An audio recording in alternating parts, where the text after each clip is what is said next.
Madame, Monsieur, bonsoir. Les deux fils de Saddam Hussein auraient été tués aujourd'hui à Mossoul, dans le nord de l'Irak.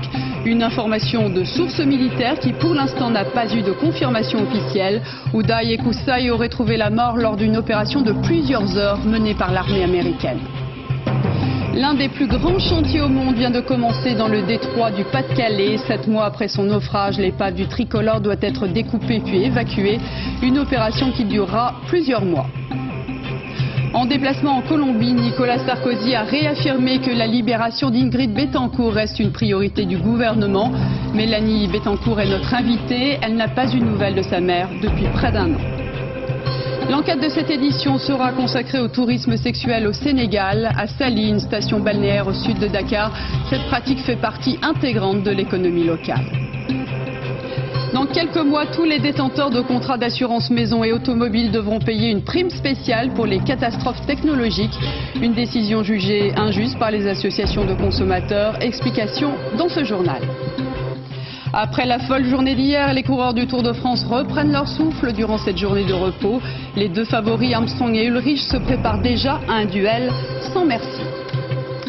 Pour l'instant, la Maison-Blanche reste prudente et n'a pas confirmé l'information, mais selon plusieurs sources militaires, les deux fils de Saddam Hussein auraient été tués lors d'une grande opération menée aujourd'hui par l'armée américaine à Mossoul, dans le nord de l'Irak. Jean-Marc Ilouz.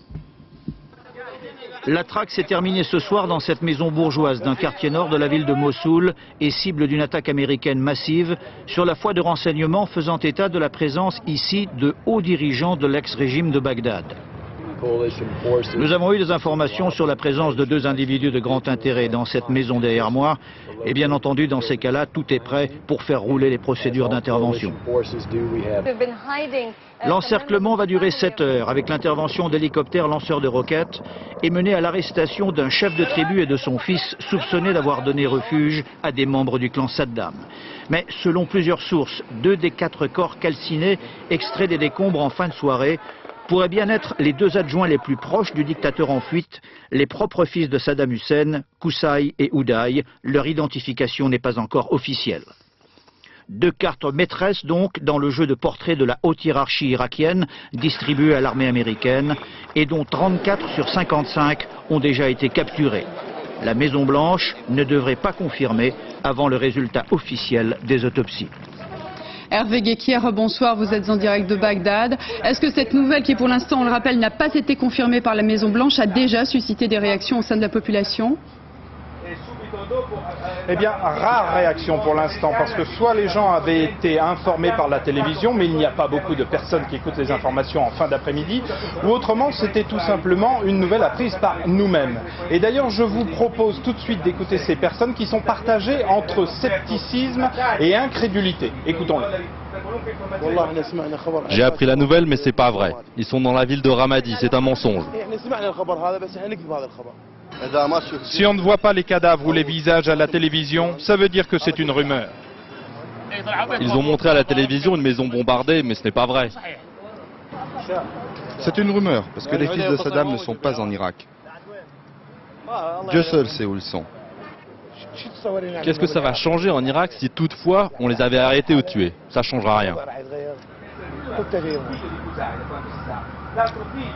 Si Oudaï et Koussaï ont donc été tués cet après-midi ou ce matin, ça veut dire que l'étau se resserre sur Saddam Hussein et que petit à petit l'armée américaine arrive à ses fins, c'est-à-dire éliminer des personnages essentiels de l'ancien régime et peut-être ils sont sur la voie d'arrêter l'ancien président irakien.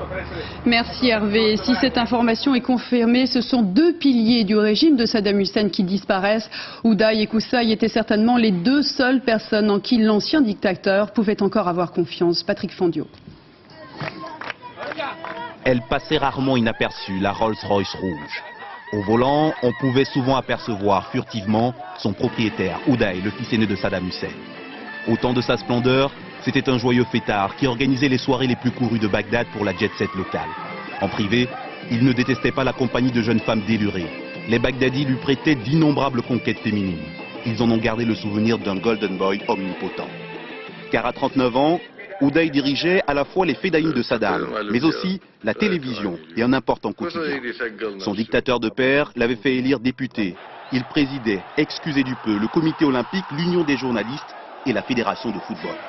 Le foot, sa passion, pour le plus grand malheur des joueurs de l'équipe nationale qu'il n'hésitait pas à faire torturer dans des sarcophages en acier, au siège même du comité olympique.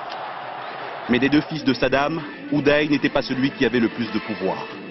Son cadet, Hussein, était considéré comme un possible successeur au père, plus austère, l'air souvent bougon et une panoplie complète de médailles militaires. Il était responsable de la défense de Bagdad, il dirigeait la garde républicaine, le corps d'élite du régime. Pourtant, de la vie générale, c'était plutôt un piètre tireur, mais un excellent affairiste, spécialisé dans la contrebande du pétrole irakien. Dans le clan familial, les fils de Saddam Hussein faisaient partie de ceux qui organisaient le pillage des richesses. Bien sûr, cette information d'une mort probable des deux fils de Saddam Hussein occupe une large place sur les chaînes de télévision américaines. Alors pour l'instant, le porte-parole de la Maison-Blanche est le seul à s'être exprimé. Et vous allez l'entendre, il reste prudent. Les réactions, Frédéric Rota. Ce type d'opération militaire a lieu tous les jours. Le ministère de la Défense et le commandement sur place sont les plus à même d'en déterminer la portée. Ce que je peux confirmer, c'est que le président a été en contact avec le ministre de la Défense et informé de ce raid. Mais je n'ai pas d'autres informations sur cette opération. Je sais que le président a délégué au commandement la responsabilité de cette action.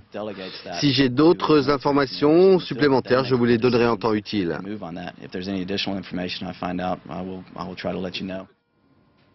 Voilà, et l'autre actualité de cette soirée, c'est cet incendie qui s'est déclaré à la Tour Eiffel. Le feu s'est déclaré il y a à peine une demi-heure au 3e étage de cet édifice. Tous les étages ont été évacués, mais il n'y aurait pas de blessés. Nous tenterons de retrouver notre correspondant, notre envoyé spécial sur la Tour Eiffel tout à l'heure au cours de ce journal. L'opération s'annonce longue et difficile. Depuis cet après-midi, les travaux de découpage du roulier norvégien tricolore a commencé dans le détroit du Pas-de-Calais. Depuis décembre dernier, le navire gît par 35 mètres de fond. Laurent Menet, Valérie Lucas. Un chantier titanesque, des moyens énormes mobilisés sur place. Après avoir été reportés plusieurs fois, les opérations de découpage du tricolore ont enfin pu commencer grâce à un temps clément. On a commencé avec le coupage aujourd'hui à 3h30, avec le vrai coupage, et ça va durer quelques jours avant une section est coupée. La présence du tricolore ici, à 35 km au nord de Dunkerque, était devenue très encombrante. Nous sommes le 14 décembre, le navire battant pavillon norvégien part de Zeebrugge en Belgique pour se rendre à Southampton en Angleterre. Sur sa route, il est harponné par un porte-conteneur, le Kariba, affrété par un armateur français. En moins de 30 minutes, le tricolore sombre emmenant avec lui dans les profondeurs son chargement de 1862 voitures. L'équipage, 22 matelots philippins, seront tous rescapés. Depuis son accident, l'épave, une carcasse longue de 190 mètres et pesant 20 000 tonnes, gît à 35 mètres de profondeur. Dans 4 mois, la carcasse du tricolore devrait avoir disparu. Le fond de la mer sera alors totalement nettoyé. D'ici quelques jours, les premières tranches du navire seront acheminées grâce à une barge géante, ici sur le port de Zeebrugge. Le coût total des opérations est estimé à 36,5 millions d'euros, à la charge de l'armateur du tricolore et des assurances. Et le chantier durera plusieurs mois et va mobiliser 200 personnes. L'épave doit être tranchée en 9 morceaux. La technique avait déjà été employée pour renflouer le sous-marin russe le Kursk en 2001. Explication Nicolas Châteauneuf, Samuel Humet. Pour les ingénieurs chargés de traiter l'épave du tricolore, la question était comment ramener au port un navire de 20 000 tonnes qui gît par 35 mètres de fond. Réponse, en le coupant en petits morceaux. Pour cela, ils vont utiliser la même méthode que pour le sous-marin Kursk, un câble ultra résistant de 6 cm de diamètre, capable de trancher la tôle. Celui-ci est placé sous la coque, actionné par 2 plateformes placées de part et d'autre de l'épave. Il doit scier le navire de bas en haut et en 9 tronçons. C'est un câble recouvert de manchons diamantés qui par un va-et-vient va simplement découper le bateau. C'est un processus assez long et assez lent, mais c'est le fil à couper le beurre. Chaque morceau pèsera tout de même près de 1500 tonnes qui devront être tractées et posées par 2 énormes grues flottantes sur une barge géante pour être acheminées vers le port de Zeebrugge. L'opération risque d'être délicate car le tricolore contient toujours près de 2800 voitures et un peu de pétrole qu'il faudra bien récupérer. En tout, pas moins de 200 personnes vont travailler jour et nuit sur le chantier. Celui-ci devrait s'achever dans 4 mois. Cette opération n'est pas sans risque. Le détroit du Pas-de-Calais est l'une des routes maritimes les plus fréquentées au monde. Chaque jour, 600 000 tonnes d'hydrocarbures croisent 50 000 passagers. C'est une sorte d'autoroute maritime. Paul de Genève, Emmanuel Lambert. Information prioritaire, une épave dangereuse se situe en position. Le même message, 200 fois par jour. 79 minutes est.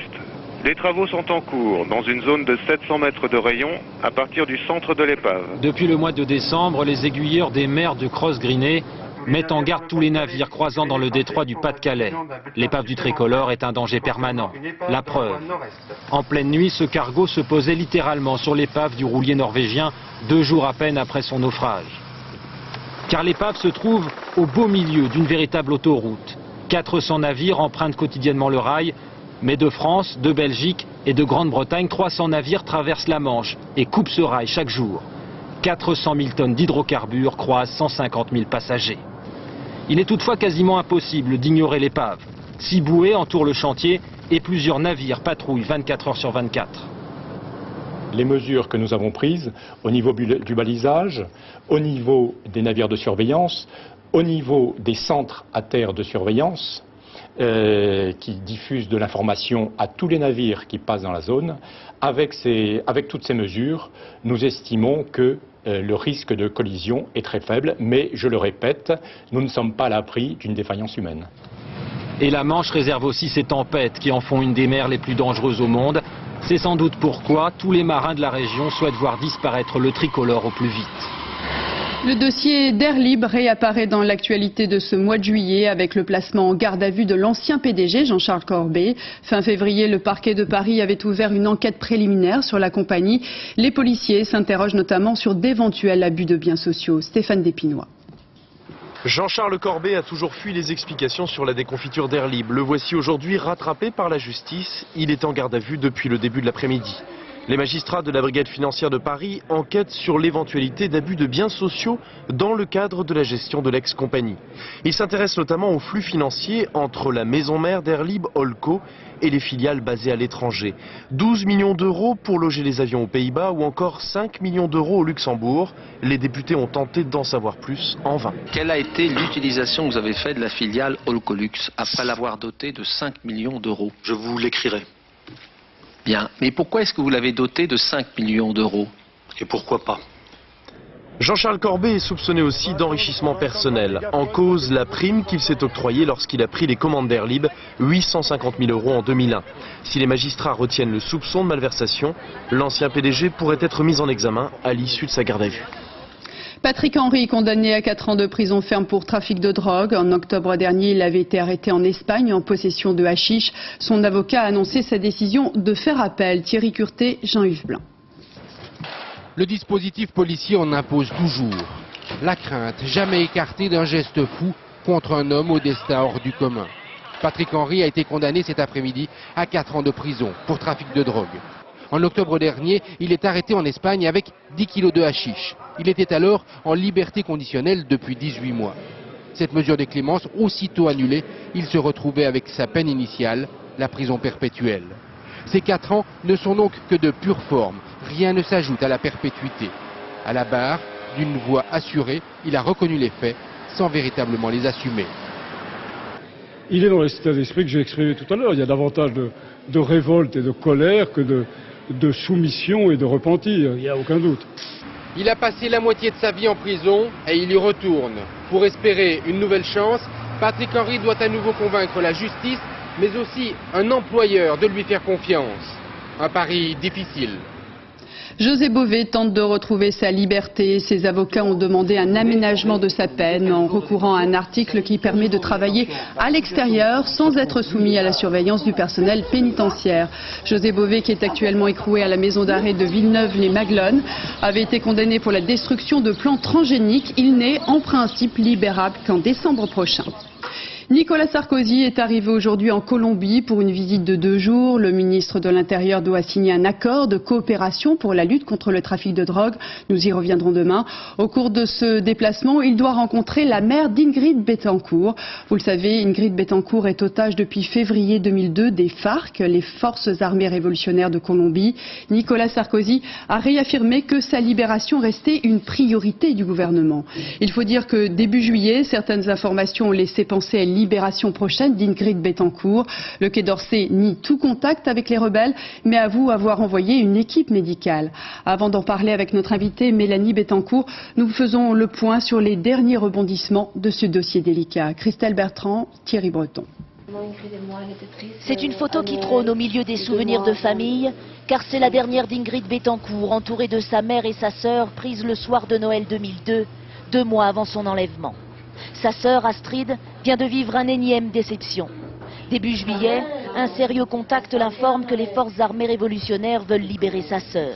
Accompagnée d'un prêtre, elle doit se rendre dans un petit village proche de la frontière brésilienne et attendre. On allait à la paroisse, on se prenait sur la place du village, on allait au marché, on revenait. Bon, on a fait des trajets 1000 et 1000 fois, toujours avec cet espoir au fond de nous que peut-être, eh bien, je verrais apparaître le visage de ma sœur tout à coup au coin d'une embarcation qui arriverait. L'état de santé d'Ingrid Betancourt serait préoccupant. Astrid contacte alors le gouvernement français qui dépêche au Brésil un avion sanitaire.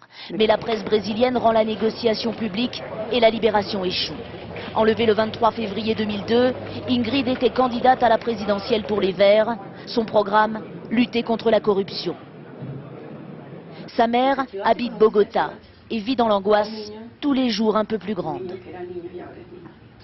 Espoir et foi en Dieu. C'est la seule chose qui me donne la force. Chaque année, 3000 personnes sont enlevées en Colombie. Ingrid Betancourt fait partie de ces otages depuis 14 mois. Pour la première fois depuis l'enlèvement d'Ingrid Betancourt, les forces armées révolutionnaires de Colombie font le premier pas. Dans une lettre adressée à l'ONU, elles veulent relancer les négociations afin de retrouver une crédibilité politique. Alors Mélanie Betancourt, bonsoir. Que s'est-il réellement passé au début du mois de juillet? Pensiez vraiment que votre mère pouvait être libérée? Il faut comprendre que nous, depuis les dernières nouvelles qu'on a eues de maman, on les a reçues demain, cela fera exactement 1 an.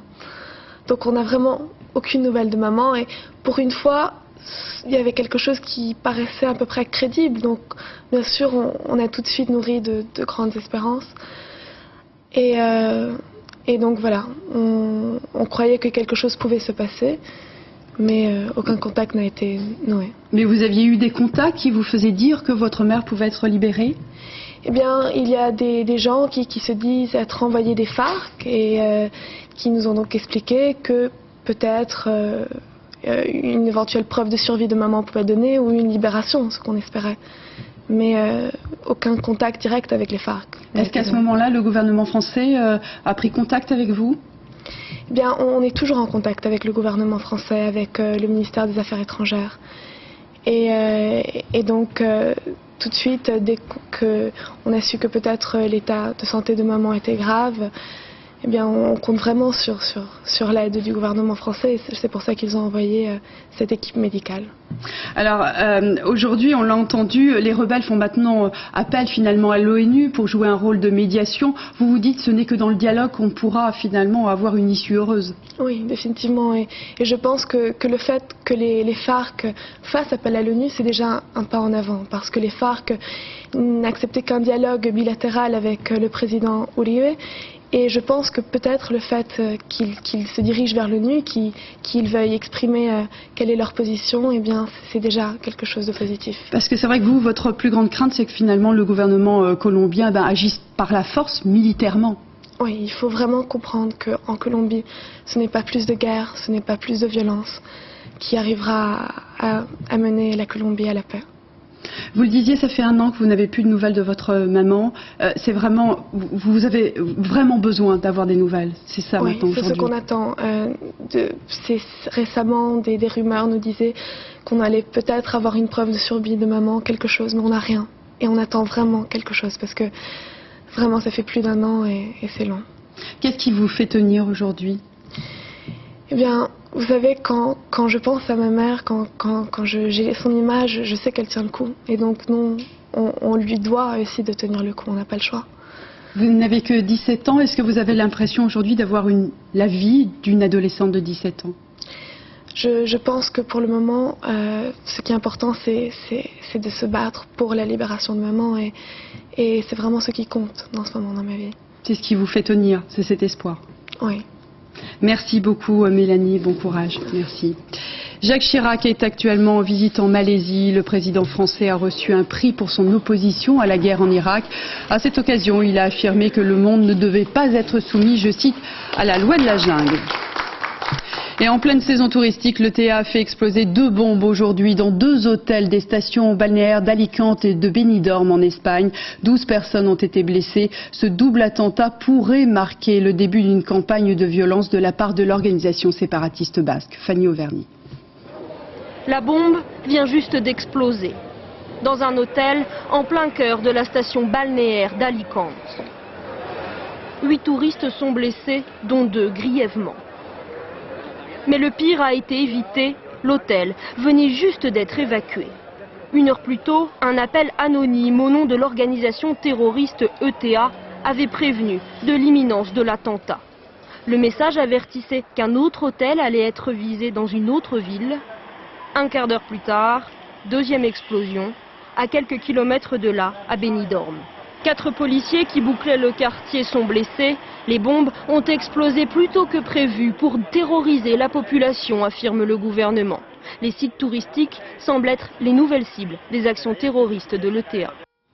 Si le tourisme sexuel est déjà une réalité dans de nombreux pays d'Asie, le reportage qui va suivre nous montre qu'il existe aussi en Afrique, au Sénégal, au sud de Dakar. Sali est une petite station balnéaire très prisée par les vacanciers. Là-bas, le tourisme sexuel se développe et fait partie intégrante de l'économie locale. C'est l'enquête de cette édition. Elle a été réalisée, comme vous pouvez le comprendre, dans des conditions délicates pour obtenir des témoignages. Attention, certains propos peuvent heurter. Dorothée Cochard, Badou Beyé. Sali, sur la petite côte sénégalaise. Les tours opérateurs vous vendent son sable chaud, ses cocotiers, sa réserve ornithologique hors du commun, sa richesse florale, mais pas le principal atout de la station, le tourisme sexuel. Chaque soir, des jeunes femmes se rendent dans les villages résidences. Officiellement, la prostitution y est interdite. Officieusement, les gardiens ont pour consigne de demander aux prostituées leur carnet de santé. Si c'était pas bon, on va mettre ici. Si ce n'était pas bon, on l'aurait écrit ici, qu'elle a une maladie ou autre chose. Mais comme on a juste écrit la date, c'est que c'est bon. Si c'est bon, on laisse rentrer. Si c'est pas bon, elle rentre pas. Ça veut dire les hôtels là, ça veut dire que les hôtels cautionnent la prostitution quelque part. Oui, d'une certaine manière.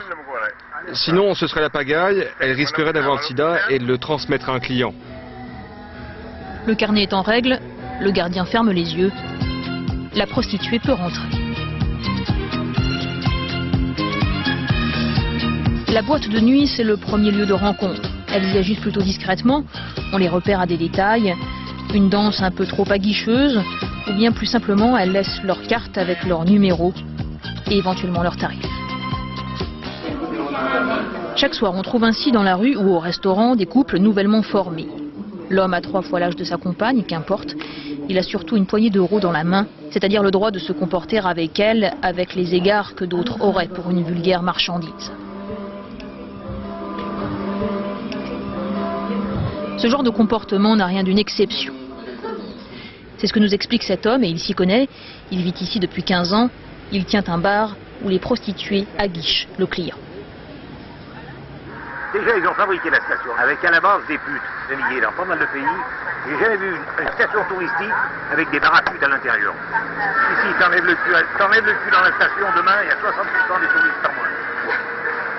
Elles ont raison, les petites. Elles sont belles comme des cœurs. T'as des vieux cons qui payent, et ben qu'elles envoient leur pognon. Nous avons voulu rencontrer l'une d'entre elles. Quelqu'un nous l'a désignée dans la rue. Elle est mineure.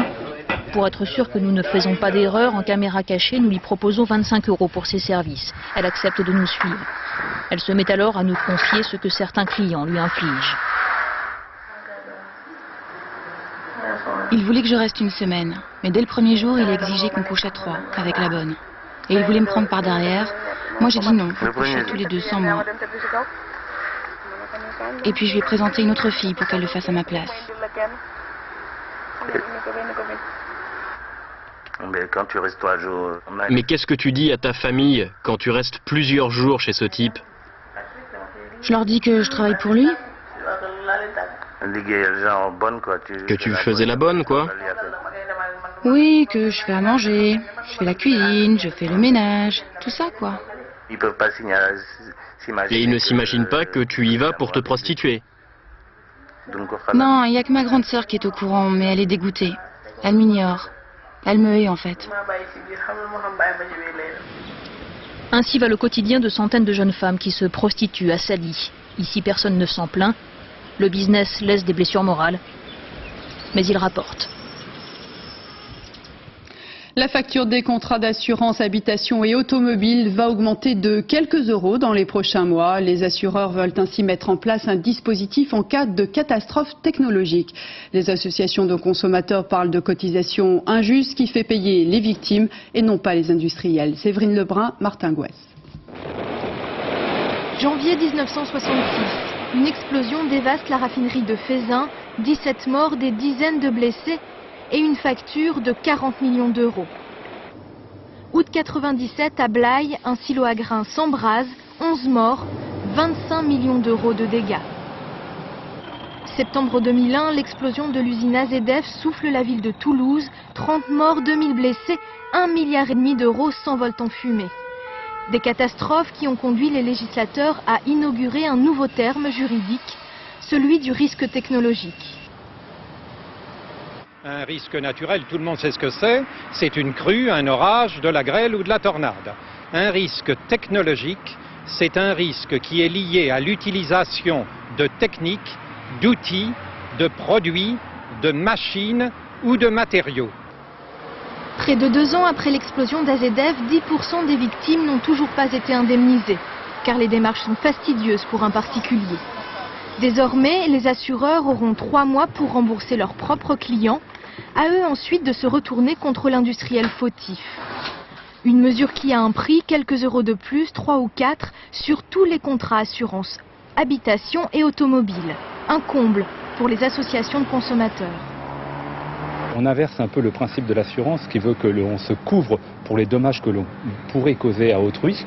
En l'occurrence, là, on demande aux particuliers de payer pour des dommages dont ils pourraient être victimes. Résultat, au moins 215 millions d'euros de plus dans les caisses des assurances. Une manne justifiée, selon elle, par une nouvelle garantie. Quelles que soient les circonstances de la catastrophe, qu'il y ait de responsables ou qu'il n'y ait pas de responsables, les particuliers sont assurés d'être couverts pour les dommages qu'ils auront subis. Actuellement, en France, 672 établissements sont classés à haut risque. Hier soir, de violents orages de grêle se sont abattus dans l'Allier sur le vignoble de Saint-Pourçain. Ce soir, c'est la moitié de la vendange qui est compromise. Frédéric Montel, Christian Gallet. Leur voiture est à l'image des vignes, dévastées. Hier soir, en un quart d'heure, la grêle a réduit à néant 1 an de travail. Ici, des 15 hectares de Saint-Pourçain, il ne reste rien. On ne parle même pas de vendange sur cette vigne. C'est 100% de la récolte. Tout est perdu? Ah, tout est perdu là. Regardez les bois comme ils sont, ça les a dévorés, les cèpes. Bon, bah, l'année prochaine, sans parler de cette récolte, l'année prochaine ça va être dur pour retailler. Première estimation, 100 000 euros de dégâts pour cet agriculteur. Ailleurs, sur les 600 hectares du vignoble, 70% ont été touchés par la grêle. La vendange est compromise et personne ne sait encore qui sera indemnisé. Des aides, bon, peut-être que les agriculteurs auront des aides, mais les clients qui sont partis, c'est pas l'État ni l'Europe qui va nous les retrouver. Donc bon, bah, c'est la merde quoi. Et voici les responsables, soigneusement conservés. Des grêlons dont la taille avoisine parfois celle d'une balle de tennis. Dans un rayon de 20 km autour de Saint-Pourçain, ils ont endommagé les toitures et mitraillé les volets. Dans cette colonie de vacances, fini les jeux, place aux pompiers. 50 enfants ont dû être évacués, finalement plus de peur que de mal. Quand j'ai entendu les vitres commencer à chanter, j'ai dit il faut s'écarter des vitres là. et les enfants sont reculés. Et là, les vitres ont commencé à péter. Ici, on n'avait jamais vu une telle tempête de grêle depuis 1974. Le feu progresse toujours dans la vallée de la Gravonne au nord d'Ajaccio. Depuis près d'une semaine, les flammes ont parcouru quelques 2300 hectares de maquis et de forêt. 300 pompiers sont à pied d'œuvre actuellement. 4 Canadair, 2 trackers et 2 hélicoptères ont pu reprendre leur rotation dans la matinée, le vent ayant faibli. Et c'est une première dans l'histoire de la médecine. À Vienne, une équipe de chercheurs annonce qu'elle vient de réussir la transplantation d'une langue. L'opération a quand même duré 14 heures. Elle a été réalisée sur un patient qui souffrait d'un cancer. Marie-Pierre Samitier, Jean-François Chevet. On procède à l'ablation de la langue, souvent à cause du cancer de la langue, dû à l'abus d'alcool et de cigarettes. Samedi, les chirurgiens de Vienne ont donc transplanté une langue sur un patient âgé de 42 ans. On ne sait pas d'où provenait la langue transplantée. Hier, les chirurgiens, au cours d'une conférence de presse, annonçaient qu'ils avaient réussi l'opération pourtant très délicate. À partir du moment où l'ancienne langue a été coupée, nous avons travaillé contre la montre. Il a fallu maintenir toute notre attention jusqu'à ce que les nerfs et les vaisseaux sanguins puissent se reconnecter. Opération difficile, la langue est un organe complexe qui compte 17 muscles et 4 nerfs. Relier tous ces éléments relève de l'exploit. D'ailleurs en France, les greffes de la langue sont souvent faites à partir de muscles prélevés sur la poitrine. Il n'est pas envisageable de prendre la langue de quelqu'un pour la transposer sur quelqu'un d'autre. Donc on va prendre un muscle et ce muscle il va être mis en place à la place de la langue et on va le greffer pour qu'il présente une certaine innervation motrice qui permette au moins la propulsion du bol alimentaire vers l'arrière pour qu'il y ait déglutition. Les chirurgiens autrichiens ont annoncé la réussite de l'opération, mais pour les médecins français, il faut être prudent et attendre plusieurs jours pour être sûr du résultat. Ce mardi est une journée de pause sur la route du Tour de France et aujourd'hui le suspense reste entier. Qui d'Armstrong ou d'Ullrich remportera cette édition? De l'avis des deux hommes, rien, vraiment rien n'est joué. Julien Beaumont, Emmanuel Beck. Dernier réglage pour le maillot jaune et premier sourire à l'entraînement. Une journée de repos où l'Américain est apparu détendu, confiant. Sa victoire d'hier l'a, semble-t-il, rassuré. Il a été comme on a l'habitude de le voir, avec une attaque tranchante et être capable de continuer jusqu'en haut. Je pense que c'est surtout pour ça qu'il avait le sourire. Pas pour le gain du temps, mais pour la sensation qu'il a retrouvée. Principal adversaire, Jan Ullrich. Respect total entre les deux hommes. Hier, l'Allemand a même attendu Armstrong après sa chute. Dans ce duel, la nouveauté, c'est que sur le Tour 2003, l'Allemand n'a pas hésité à venir attaquer l'Américain sur son domaine de prédilection, la montagne. Hier, Armstrong a repris l'ascendant sur Ullrich, mais pour combien de temps? Car dès qu'il s'agit de performance en solitaire, Ullrich est pour l'instant le plus fort. Au prologue, il était devant Armstrong. À 4 découvertes, il remporte l'étape avec 1 minute 36 d'avance sur l'actuel maillot jaune. Samedi, les deux hommes s'affronteront dans un contre-la-montre individuel. L'Allemand a toutes ses chances. Je peux encore gagner la course et réaliser mon rêve. Pour moi, c'est ça le plus important. Il faut continuer comme cela. Ma motivation est intacte. Ullrich compte 1 minute 07 de retard sur Armstrong. Depuis 1999, jamais l'Américain a eu une marge d'avance aussi faible sur son dauphin. Ullrich le sait bien, c'est peut-être pour ça qu'il garde le sourire. Le perchiste Jean Galfionne déclare forfait pour les championnats du monde d'athlétisme qui se tiendront en août prochain au Stade de France. Handicapé par une série de blessures au printemps dernier, Jean Galfionne estime manquer de préparation et préfère donc se retirer. Il sera d'ailleurs absent des championnats de France qui se déroulent ce week-end à Narbonne. Et puis au championnat du monde de natation qui se tiennent à Barcelone, c'est l'Australien Ian Thorpe qui vient de remporter la médaille d'or du 200 mètres nage libre messieurs. Mauvaise nouvelle en revanche pour le Français Franck Esposito qui n'est pas parvenu à se qualifier pour la finale du 200 mètres papillon. Avis aux amateurs de sensations fortes, pourquoi ne pas tenter une descente en rafting? Tout près de Saint-Lary dans les Hautes-Pyrénées, la rivière de la Neste d'Or est un lieu idéal pour les sports d'eau vive. Vanessa Rouet, Maxime Soulard. Soyez vigilants avec les branches, il peut y avoir des branches tranchantes. Quelques minutes de simulation à terre pour 2 heures de sensations en rivière. Allez, en avant tout le monde, en avant bien fort. Motivation des troupes. Allez, droite en arrière, gauche en avant. Droite en arrière, gauche en avant. Car pour lancer son raft, tout est dans le coup de pagaie. À 4 ou à 10 par canot pneumatique, en famille, entre amis, on comprend vite que l'union fait la force. 8 km de descente en eau vive attendent les vacanciers et chacun y voit ce qui lui plaît, tel Vincent pour sa première expérience. Un peu l'esprit d'équipe, il faut que chacun rame sinon ça ne reste pas. Et puis la découverte, on voit des endroits qu'on ne voit pas en voiture. Quitte à en boire la tasse, le rafting reste un sport loisir accessible à tous ou presque. Seule condition, être âgé de 6 ans minimum et, détail important, savoir nager. Quant au reste... Ça dépend après du niveau des rivières. Ici on a une rivière qui est sur une échelle de 6 classée à 2. 2 avec un passage de classe 3. Donc c'est accessible à tout type de public. Allez, remonte. On remonte, fin prêt pour le fameux passage de niveau 3, classé difficile. Objectif, rester à bord. Mission accomplie, les apprentis barreurs arrivent à bon port. Et pour ceux qui pensaient rester au sec, dommage, car ici la tradition veut qu'à l'arrivée, on goûte au bouillon, la tête la première. On revient à présent sur cet incendie, je vous le disais, qui s'est déclaré au 3e étage de la Tour Eiffel vers 19h30. Tous les étages ont été évacués, mais il n'y a pas de blessés. Aurélia Guillemin.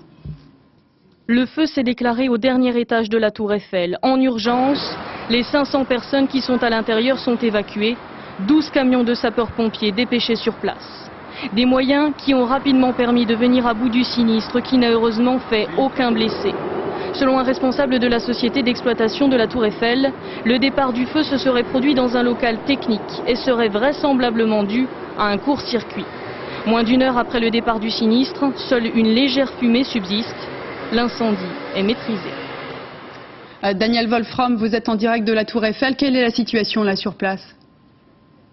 Donc la situation est très claire, le feu est totalement maîtrisé depuis une demi-heure, la tour est entièrement évacuée, mais il y a énormément de touristes et de visiteurs qui regardent vers cette tour parce que ça a été extrêmement spectaculaire. La fumée était très dense, l'incendie a été à un moment assez fort, mais pour l'instant tout va bien, le feu est entièrement maîtrisé et en ce qui concerne ce monument qui est un des plus symboliques de Paris, il n'y a plus peur que de mal. Merci beaucoup Daniel pour ces précisions. Et puis bien sûr l'autre actualité de cette soirée concerne l'Irak puisque selon plusieurs sources militaires, les 2 fils de Saddam Hussein auraient été tués lors d'une grande opération menée par l'armée américaine à Mossoul dans le nord de l'Irak. Pour l'instant la Maison Blanche reste prudente et n'a pas confirmé l'information. Jean-Marc Ilouz. C'est donc dans les ruines de cette Mossoul, dans le nord de l'Irak, qu'auraient été retirés ce soir les corps calcinés de 2 des 3 fils de Saddam Hussein après un assaut américain. Oudaï et Ouzaï étaient responsables de la propagande, des milices privées, des renseignements et de la garde républicaine de l'ancien dictateur en fuite. Sur ces images d'archives, voici les 2 frères au temps de leur puissance. Si leur mort est confirmée, les Américains auraient au total neutralisé 36 des 55 hauts dirigeants du régime déchu qu'ils recherchaient. Mais pour l'instant, la Maison-Blanche ne confirme pas officiellement les informations de ses troupes à Bagdad. Voilà ce qu'on pouvait dire à 20h30. C'est la fin. Ah, on me précise qu'on a Alain de Chalvon en direct de New York. Alors pour l'instant, Alain, vous me le dites, la Maison-Blanche reste prudente et ne confirme pas cette information. Oui, pour le moment, et vous voyez, c'est un vrai déluge à New York pour le moment. Il n'y a aucune confirmation officielle, ni de la Maison-Blanche, ni du département d'État. Simplement, toutes les chaînes de télévision américaines ont interrompu leur programme, sont en direct d'Irak et attendent cette confirmation. Pour elles, pour leurs envoyés spéciaux à Mossoul et à Bagdad, la nouvelle est considérée comme à peu près sûre. En tout cas, c'est évident que ce serait une très bonne nouvelle pour George Bush, la première bonne nouvelle depuis bien longtemps, alors que 1 ou 2 soldats américains meurent chaque jour sur le sol irakien. Merci beaucoup Alain et bien sûr plus d'informations dans le dernier journal qui vous sera présenté par Jeff Wittenberg. Demain dès 6h30 Télématin dans les 4 vérités, Françoise Laborde recevra Dominique Voynet. Avant de se quitter, ces images du basketteur Tony Parker, le premier Français vainqueur du titre NBA avec les Spurs de San Antonio.